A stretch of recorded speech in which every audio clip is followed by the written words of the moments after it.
जब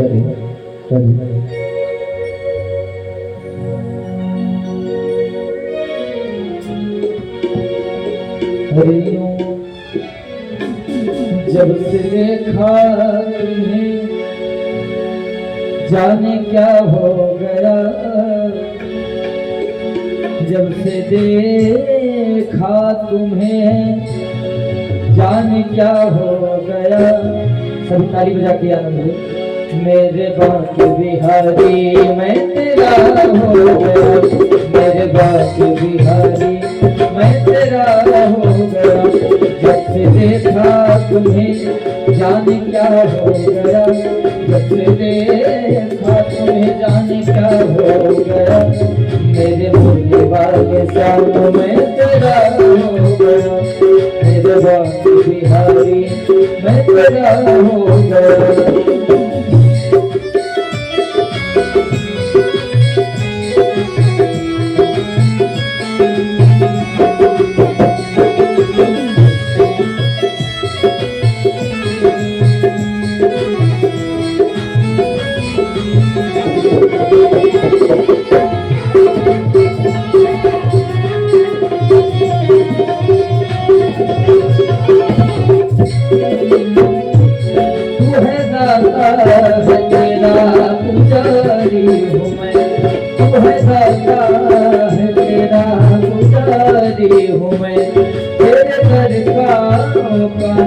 भिखारी हूँ मैं, तेरे दर का ओ कान्हा भिखारी हूँ मैं।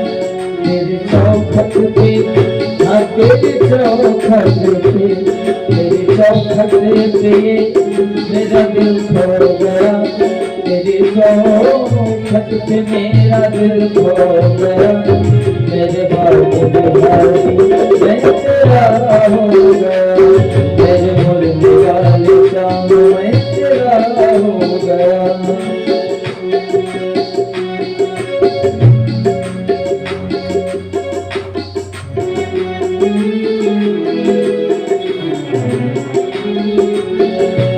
जब से देखा तुम्हें जाने क्या हो गया, जब से देखा तुम्हें जाने क्या हो गया।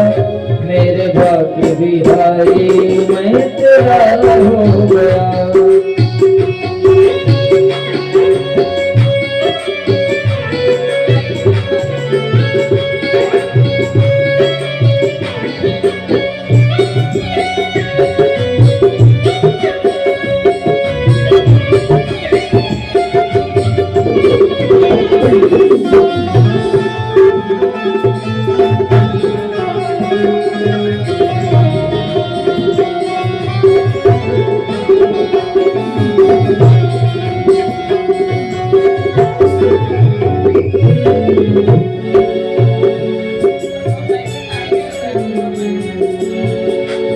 तेरे दरबार की क्या अदब है, तेरे दरबार की क्या अदब है।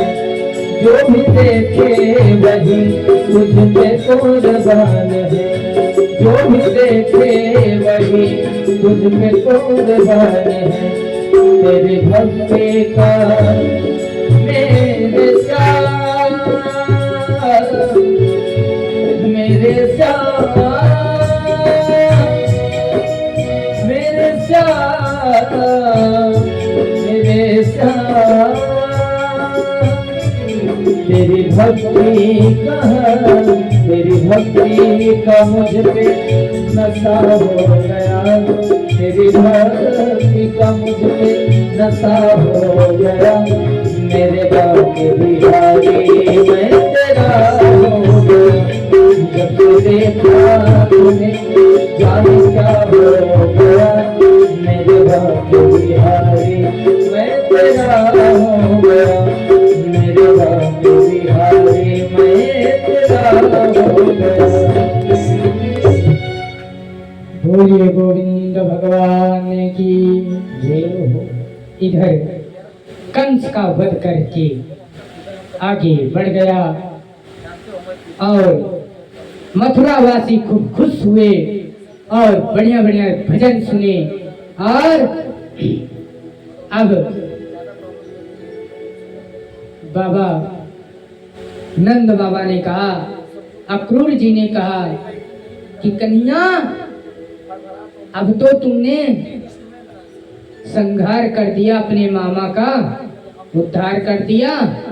अब ऐसा करो, अपने नाना जी के पास चलो, हैं?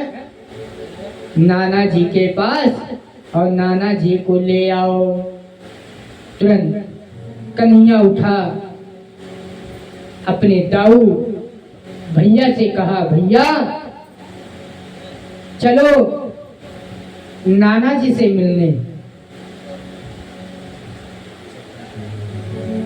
अक्रूर जी से पूछा, काका श्री नाना जी कहाँ पे हैं? अक्रूर जी हलकलाने लगे, है? अरे क्यों बोल नहीं पा रहे हो? का आज भूख नहीं लगी है? भूख न लगी हो तो बताओ, व्यवस्था कर दो। अक्रूर जी ने कहा, नहीं कन्हैया, ऐसी कोई बात नहीं है। नाना जी के पास 6 कोठरी के अंदर नाना जी थे। गए, वहां से नाना जी को लेकर के आए। नाना जी को लेकर के आए और नाना जी ने कहा, तू कौन है? अरे नाना श्री, उग्रसेन जी कहते हैं। नाना उग्रसेन को देखा, कन्हैया ने कहा, अरे नाना, मैं आपका नाती हूँ। कन्हैया, अरे तू मेरा नाती है? कैसे तू मेरा नाती है, बता। कन्हैया ने कहा, अभी मैं बताऊंगा, पहले मेरे बाबा कहाँ हैं और मेरी माँ कहाँ है। गए काल कोठरी के तरफ, 7 दरवाजों के अंदर वासुदेव और देवकी दोनों पिंजड़े में बंद थे महाराज। और कन्हैया तुरंत गेट को खुलवा करके अंदर गया और पिताजी को देख करके रोने लगा। कहा, पिताश्री, मेरी मैया। देवकी ने कहा, पुत्र तू इतना बड़ा हो गया रे तू। देवकी महाराज कौन है जानते हैं आप? अच्छा, कौन बता सकता है देवकी कौन है? हाँ महाराज, देवकी कैकेयी माँ है, त्रेता की, और यशोदा कौशल्या जी हैं। जिस समय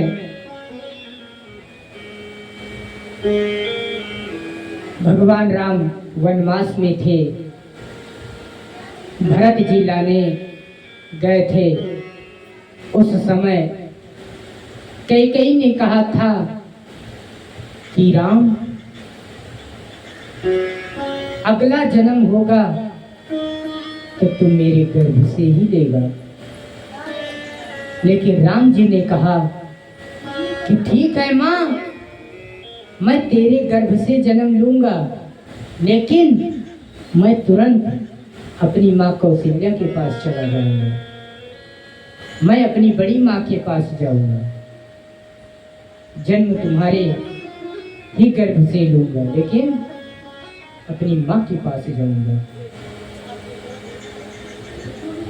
इतना कह करके राम जी चले गए थे। वही आज याद देवकी को आ गया कि त्रेता में हमने ही कहा था कि कन्हैया तू मेरे गर्भ से जन्म देगा, और आप राम कन्हैया ने कहा था कि मैं बड़ी मैया के पास जाऊंगा, है बड़ी मैया के पास जाऊंगा। इतना कह करके महाराज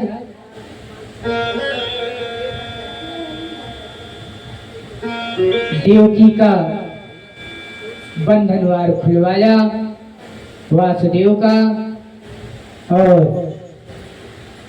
उग्रसेन ने वासुदेव के घर ले गए और वही वासुदेव का राज्याभिषेक किया। और देवकी और अच्छा महाराज वासुदेव का कितना विवाह हुआ था बताओ महाराज, हैं? वासुदेव का कितना विवाह हुआ था कोई बता सकता है? हैं? महाराज परसों की कथा में सबको सुना था, सब लोग ने जाना कि कितना विवाह हुआ था, हैं? और आज कह रहे हैं कि नहीं जानते हैं? महाराज वासुदेव का कितना विवाह हुआ था महाराज? तो पहला विवाह रोहिणी के साथ, हैं? जो महाराज रोहिणी नक्षत्र आता है, ये मत समझ लेना कि रोहिणी नक्षत्र ही है, अंशा स्वरूप नक्षत्र है। महाराज रोहिणी नक्षत्र में जो काम किया जाता है चकाचक शुद्ध ही शुद्ध होता है, हैं? उसमें विचिरवाने की पंडित जी से जरूरत नहीं है, खाली जान लो कि रोहिणी नक्षत्र है, जो मन करे सो कर लो। और दूसरी पत्नी तो बता ही सकते हैं आप लोग, हैं? नहीं जानते हैं तो बता भी देता हूं। देवकी जी है जो कि कंस की बहन है, हैं? दो पत्नियों बढ़िया विधवत राज किया ठाकुर जी का, और इनका राज्याभिषेक हुआ वासुदेव जी का। ठाकुर जी स्वयं जो है राज्याभिषेक पिताजी माता जी का करके फिर मथुरा की ओर जाने लगे। इधर एक दर्जी और माली ने, सुखदेव जी कहते हैं भगवान श्री कृष्ण से और बलराम जब मथुरा पहुंच गए तो माली फूलों की हार लेकर के कंस को पहनाने के लिए तत्पर प्रतिदिन जाता था। कन्हैया ने देखा और कहा माली ये क्या है? बोले कि माला है। कहा मुझे पहना दो। माली ने माला नहीं पहनाया है। कन्हैया के गले में माली ने महाराज माला नहीं पहनाया, और जब माला नहीं पहनाया तो कन्हैया ने इस प्रकार से मालाओं को किया और माली को बनाया। माली ने तुरंत सुई का धागा ही भूल गया है और उस माला को उठा के कन्हैया के गले में डाल दिया और कहा कि कन्हैया देख, आज के बाद जो भी माला बनेगा तेरे नाम का बनेगा। है? बोले गोविंद भगवान की जय। और दर्जी कपड़ा रोज धुलता और पहुंचाता प्रेस करके चकाचक, और उस कपड़े को देख करके बलराम जी कहते हैं कन्हैया ये किस लिए कपड़े जा रहे हैं? लगता है मथुरा में कुछ है कहा है?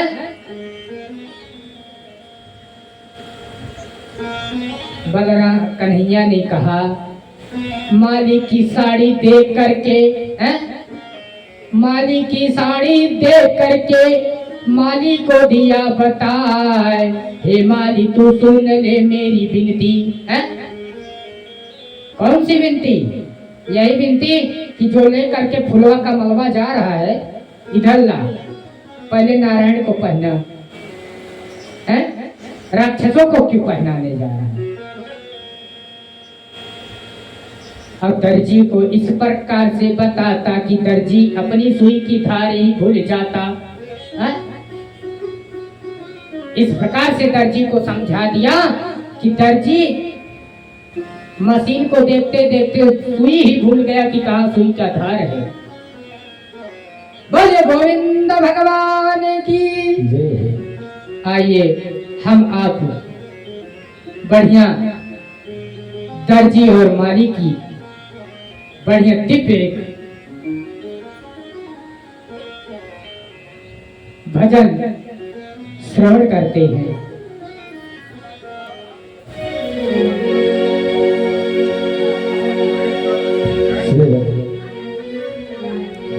न जाने कौन से बुढ़ पर दया निधि जाते हैं,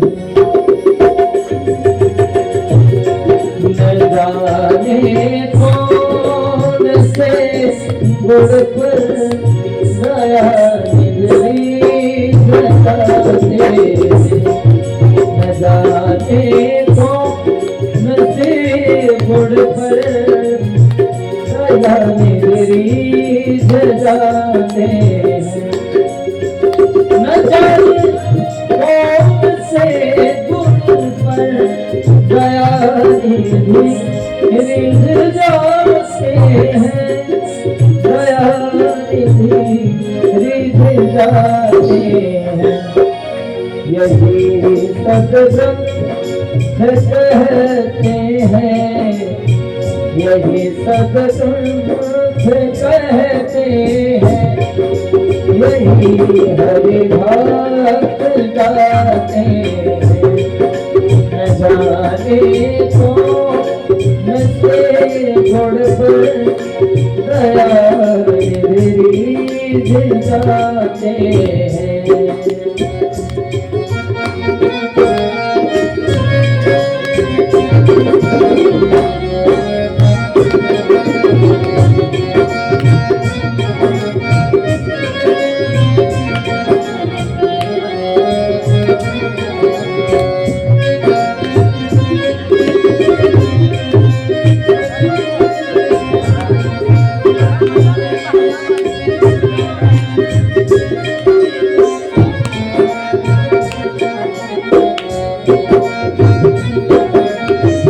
ताली बजा के सभी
पहुँच कर भोग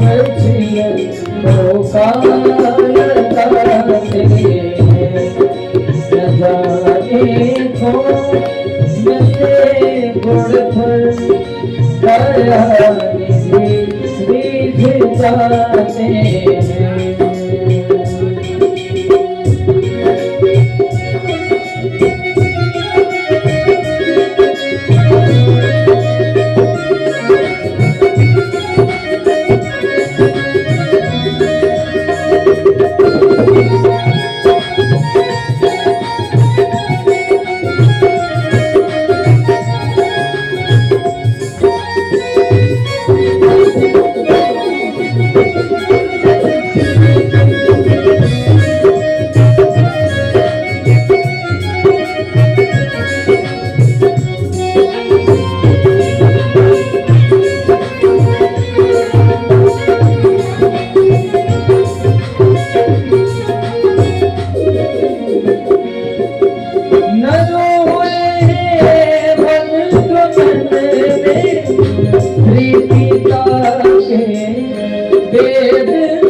पिता के वेदनाओं पर, पिता के वेदनाओं पर उठा कर गिद्ध को निज को, उठा कर गिद्ध को निज गोद में आंसू बहाते हैं। न जाने कौन से गुण पर गया निगरीज जाते हैं, गया निगरीज जाते हैं, गया निगरीज जाते हैं। बोले गोविंद भगवान की जय। अब इसके बाद श्री सुखदेव जी कहते हैं कि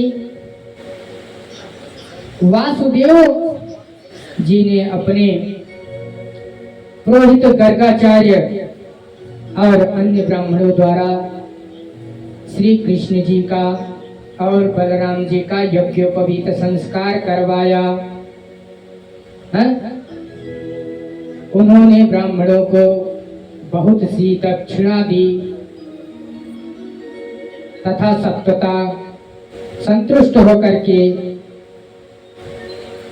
सारे ब्राह्मण वहां से विदा हो गए। फिर भगवान इधर श्री कृष्ण और बलराम विद्या प्राप्ति के लिए चल पड़े, विद्या ग्रहण कर लिए। चले संदीपा नंद जी के आश्रम में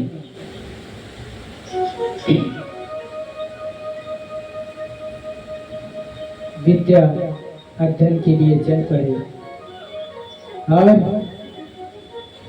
अल्पकाल थोड़े ही समय में भगवान विद्या अध्ययन कर लिए हैं और मित्रता में कन्हैया की मित्रता हो गई किससे? श्री दामा से। और गुरु माता ने कहा एक दिन कि कन्हैया तू वन चला जा, वहां से बढ़िया बढ़िया लकड़ियां ले आ। मध्यकाल का बेला था। गया, गुरु माता ने चने दे दिया, पोटली में चना था, उसी चने को दे दिया और कहा कन्हैया सुदामा तो इसे भूख लगेगी, श्रीदामा इसे खा लेना। लकड़ी तोड़ने के लिए कन्हैया और श्रीदामा दोनों गए थे महाराज, और वहां इतनी वेग से आंधी चली और वर्षा होने लगी, बहुत तेज से वर्षा होने लगी।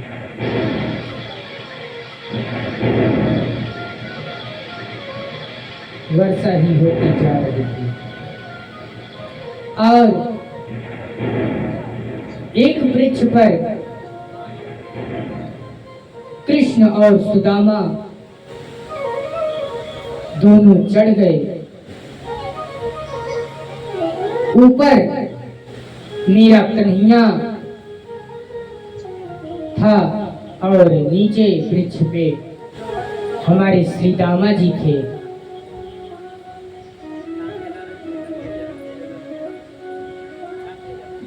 श्रीदामा जी उसको चने को पोटली में बांधा था और वर्षा के बीच में ठंडी बहुत लगने लगी। ठंडी लगते लगते कन्हैया ने कहा श्रीदामा से कि मित्र, जो गुरु माता ने चना दिया था क्या लिया है? बोला श्रीदामा झूठ बोल दिया कि वो चना कहीं रास्ते में वर्षा की वजह से बिखर गए। और श्रीदामा चने सारे चबा लिया। चने चबाने लगा। कन्हैया ने कहा, ये बताओ श्रीदामा, कट कट की कौन सी आवाज आ रही है? श्रीदामा ने कहा, कन्हैया, मुझे ठंडी लग रही है, इसीलिए मेरे दांत कड़कड़ा रहे हैं, दांत कटकटा रहे हैं। और तो ठाकुर महाराज जान ही रहे हैं कि दांत कटकटा रहा है कि चना चटचटा रहा है?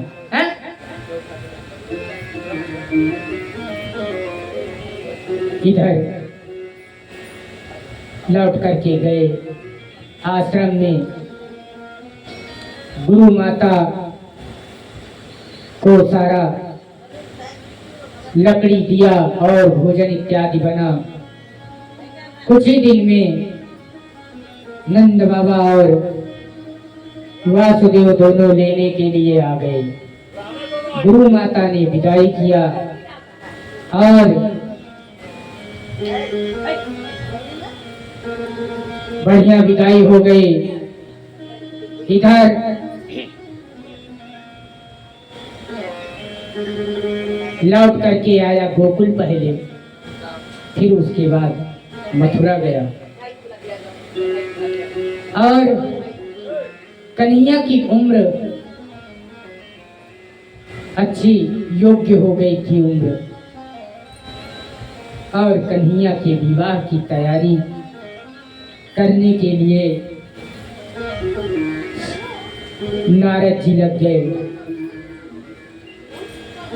नंद बाबा ने कहा कि अभी उम्र कन्हैया की विवाह की नहीं है, जो आप लोग तैयारी कर रहे हो, अभी तो इसे शिक्षा दीक्षा देने दो।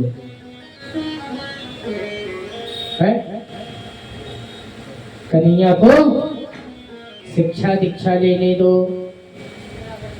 वासुदेव जी ने कहा, अब तो शिक्षा हो ही गई है परिपूर्ण, अब इनका विवाह हो जाता तो इनके ऊपर जिम्मेदारियां आ जाती हैं। इधर सुखदेव जी कहते हैं, राजन, महाभारत में दुर्योधन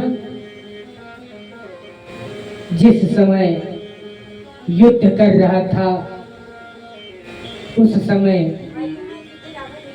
युद्ध करके जब अपने घर को गया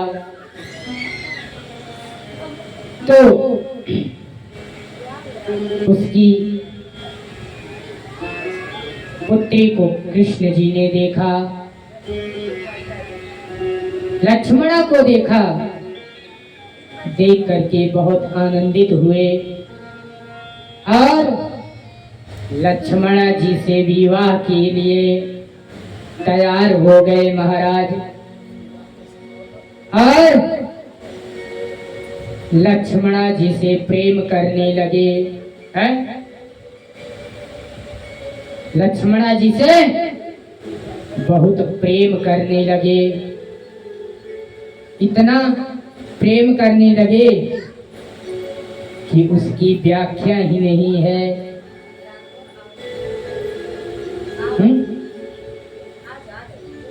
खूब प्रेम किए, खूब प्रेम किए। और तदंतर कुछ दिन बाद दुर्योधन ने देख लिया और दुर्योधन देखने के बाद इतना दुर्योधन को क्रोध आया, विवाह के लिए तैयार नहीं था दुर्योधन। और सूत जी कहते हैं शौनक जी से कि दुर्योधन को बहुत मनाया गया, तब जाकर के दुर्योधन माना और लक्ष्मणा का विवाह कन्हैया के साथ में कर दिया है। फिर इधर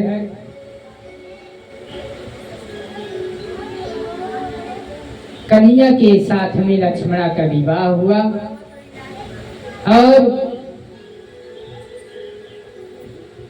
एक सत्यजित नाम का उस वृंदावन में एक महापुरुष था। वो सत्यजित मनवंतक मणि को पा गया था और उस राज्य के लोगों ने कहा कि सत्यजित इस मनवंतर मणि को तो द्वारिकाधीश को दे दो, क्योंकि इस पर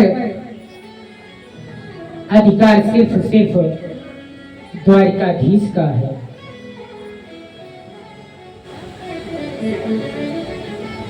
सारे गोकुल के लोग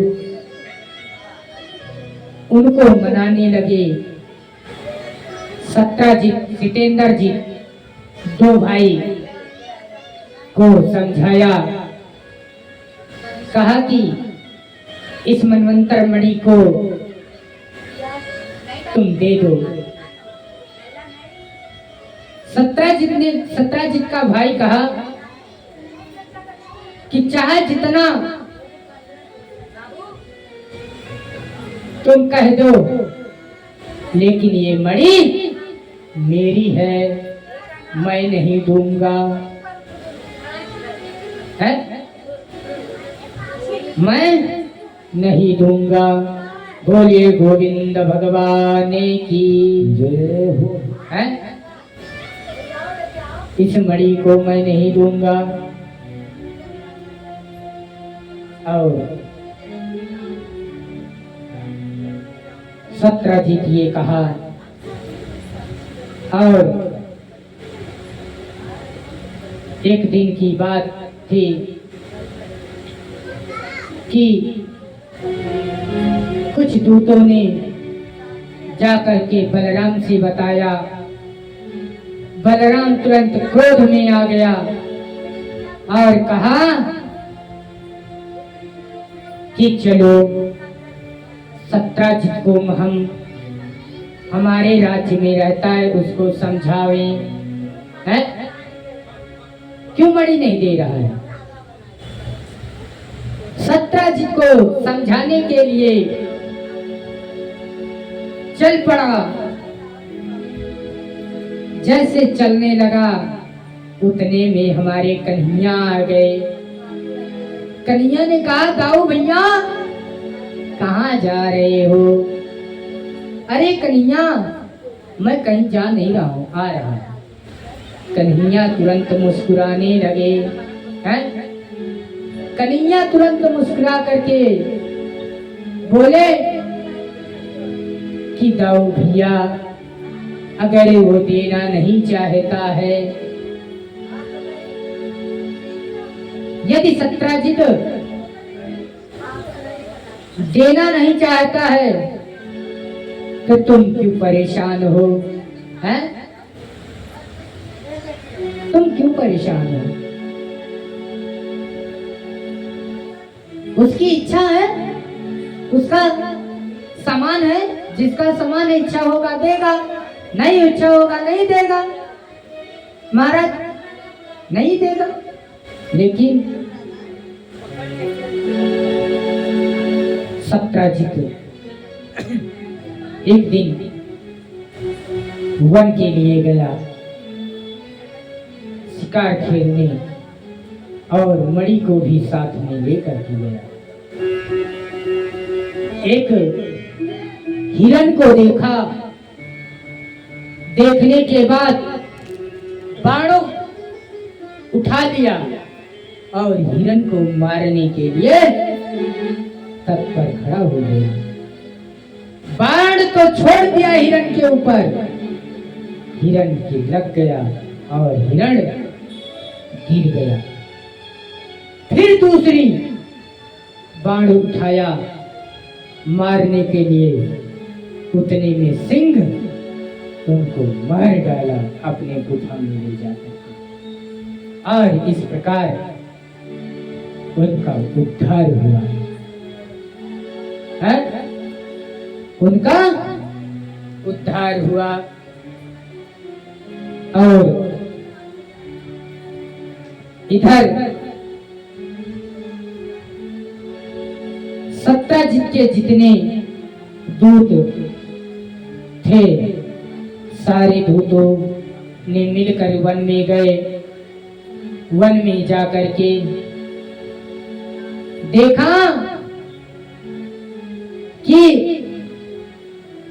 सिकंदर की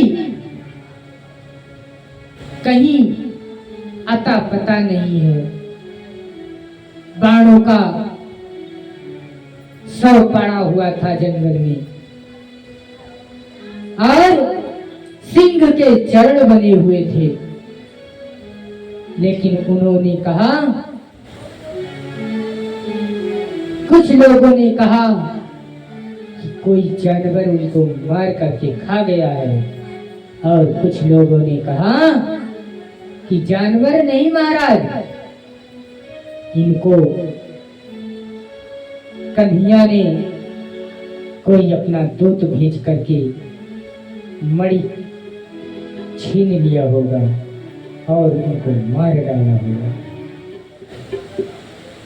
कन्हैया के ऊपर मणि मनु संवंतर की मणि की चोरी लग गई, कन्हैया को चोर ठहरा दिया गया। कुछ लोग कह रहे हैं कन्हैया ने मणि को चुराया, और कुछ लोग कह रहे हैं कि उन्होंने चुराया। लेकिन महाराज मणि का अता पता नहीं चला। और इधर सत्यजित को बहुत समझाया बुझाया गया। आखिरी में सत्यजित सत्यभामा का विवाह इनसे कर दिया है। और कन्हैया से, कन्हैया को इधर चोरी लगी है, उस चोरी के कारण कन्हैया ने कहा, दाऊ भैया मैं जा रहा हूं ढूंढने के लिए, देखता हूं मिलता है कि नहीं है, देखता हूं कि मिलती है कि नहीं। कन्हैया तुरंत वहां से सभी गुफाओं में गया। हर एक गुफा में प्रवेश किया। प्रवेश करने के बाद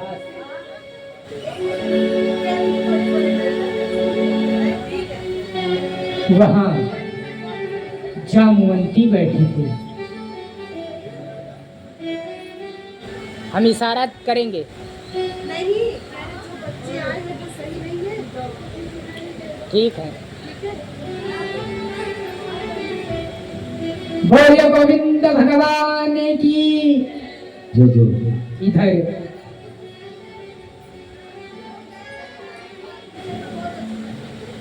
भगवान कन्हैया गुफा में प्रवेश किए और जामुवंती बैठी थी। जामवंती देखा, देखने के बाद कहा कि पिताश्री ये देखो मेरी मणि को ले जाने आए हैं। उतने में पिताश्री भी आ गए। आने के बाद कहा कि कौन हो? कन्हैया ने कहा मैं श्री कृष्ण हूं, मैं श्री कृष्ण हूं। अच्छा बताओ किस लिए आए हो? मैं इस मणि को ले जाने आया हूं। मैं इस मणि को ले जाने आया हूं। तुरंत जामवंत जी ने कहा इस मणि को लेने के लिए तुमको मुझसे युद्ध करना पड़ेगा। कन्हैया ने तुरंत युद्ध करने के लिए तैयार हो गए और युद्ध महाराज चालू हो गया। बहुत वेग से युद्ध चल रहा है, बहुत वेग से।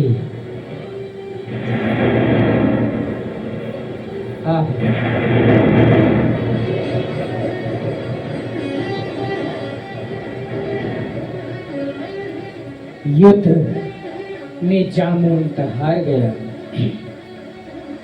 जब महाराज जामवंत युद्ध में हार गया तो जामवंत ने कहा ये बताओ तुम कौन हो? तुम कौन हो? उन्होंने कहा कि मैं कन्हैया हूं।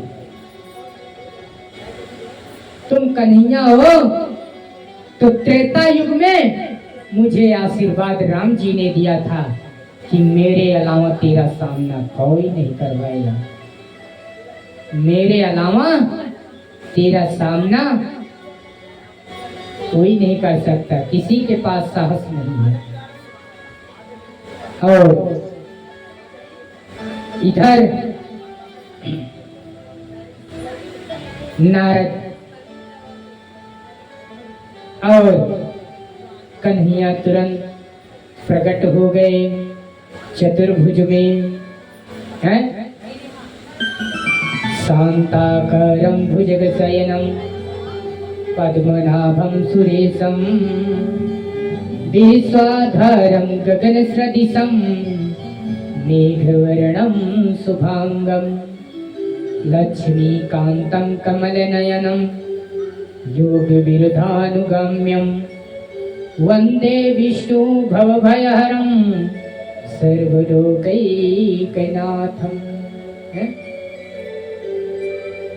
सर्वलोकैकनाथं। जामवंत जी तुरंत भगवान को पहचान लिए और दंडवत प्रणाम किया। करने के बाद कहा कि कन्हैया सुन, तू ऐसा कर, मैं मणि तब दूंगा जब मेरी बेटी से तू विवाह करेगा, हैं? मेरी लाडली से तू विवाह करेगा तब मैं इस मणि को दे दूंगा। और इधर कन्हैया ने कहा जब ऊपर धब्बा लगा है तो मिटाना आवश्यक है। यदि विवाह से ये चोरी का धब्बा मिट सकता है महाराज तो विवाह हम कर लेते हैं। तुरंत जामवंत जी ने जामवंती का हाथ कन्हैया के हाथ में दे दिया। बोले गोविंद भगवान की। उस मणि को ला करके सत्राजित को दिया। सत्राजित इतना खुश होकर के सत्यभामा का विवाह कन्हैया से कर दिया है। और इधर कैकेयी के देश के राजा धृतकेतु थे। धृतकेतु कैकेयी के राजा थे और वो भी कन्हैया की लीलाओं को देख करके कन्हैया को सरल सज्जन समझ करके और इनसे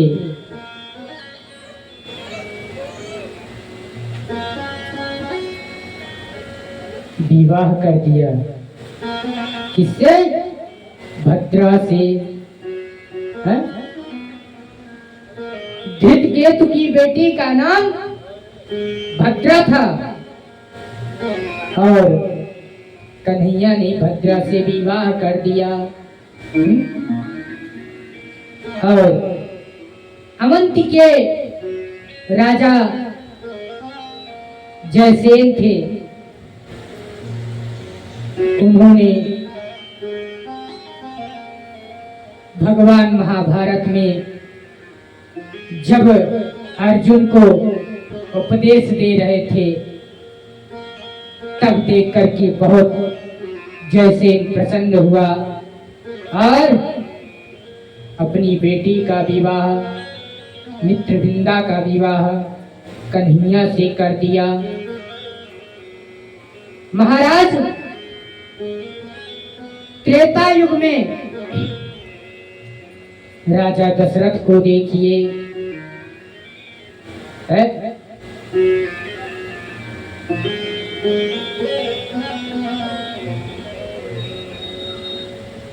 राजा दशरथ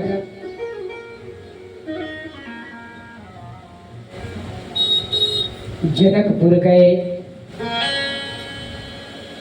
पहले तो जनकपुर से संदेशा आया, विश्वामित्र मुनीश्वर आए, विश्वामित्र मुनीश्वर आए, विश्वामित्र मुनीश्वर आए, विश्वामित्र मुनीश्वर नगर निवासी दर्शन पाए, नगर निवासी दर्शन पाए।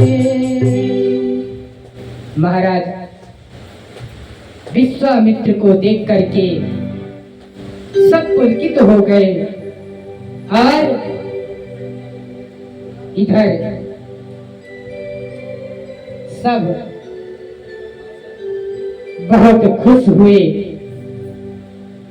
वाल्मीकि जी, विश्वामित्र आदि ऋषियों, संतों सब जनकपुर में हैं। महाराज जनकपुर जानते हैं कहाँ पे है? कोई बता सकता है? हाँ, बाबूजी सही बता रहे हैं। और जनकपुर में इधर से भगवान के विवाह की महाराज तैयारी हो रही है, राम जी के विवाह की तैयारी हो रही है। और अयोध्या में महाराज संदेशा गया कि अब बारात लेकर आइए, अब बारात लेकर आइए। गौरी दरबार वाला गाना लोड कर लिया भाई, बोले तो अब जो है इधर माँ भगवती सीता जी गौरी दरबार पूजन करने जा रहे हैं? गौरी दरबार चला हो सखी देखी आई हैं?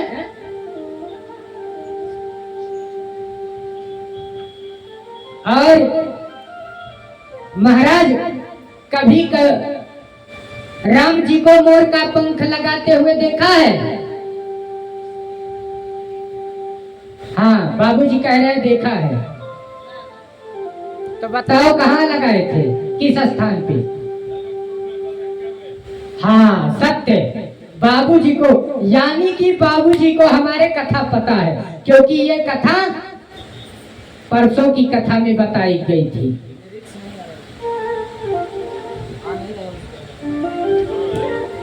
चला हो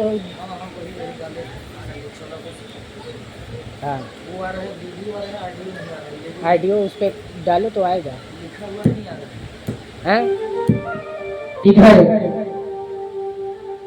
जो है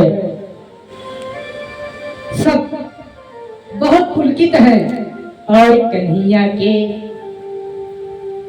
मुकुट में लक्ष्मण जी बढ़िया मोर का पंख भी लगा दिए हैं।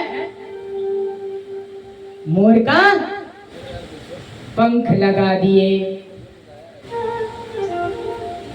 और कन्हैया राम जी और अच्छे लगने लगे हैं। राम जी और अच्छे लगने लगे, और इधर विवाह की तैयारी होने लगी। भरत जी और शत्रुघ्न भैया दोनों दुल्हा बन गए हैं। दोनों दुल्हा बन गए, और इधर गौरी जी, नारद जी ने कहा जनक जी से कि अपने यहाँ की परंपरा है कि विवाह से पहले गौरी जी का पूजन करना चाहिए हैं। तब उसके बाद विवाह के लिए तैयारी करना चाहिए महाराज है। तब उसके बाद विवाह करने के लिए तैयारी करना चाहिए। देखिए सीता मैया चल पड़ी है गौरी दरबार में विवाह पूजन करने, और वहीं पर गुरु जी के लिए पुष्प तोड़ने के लिए राम लक्ष्मण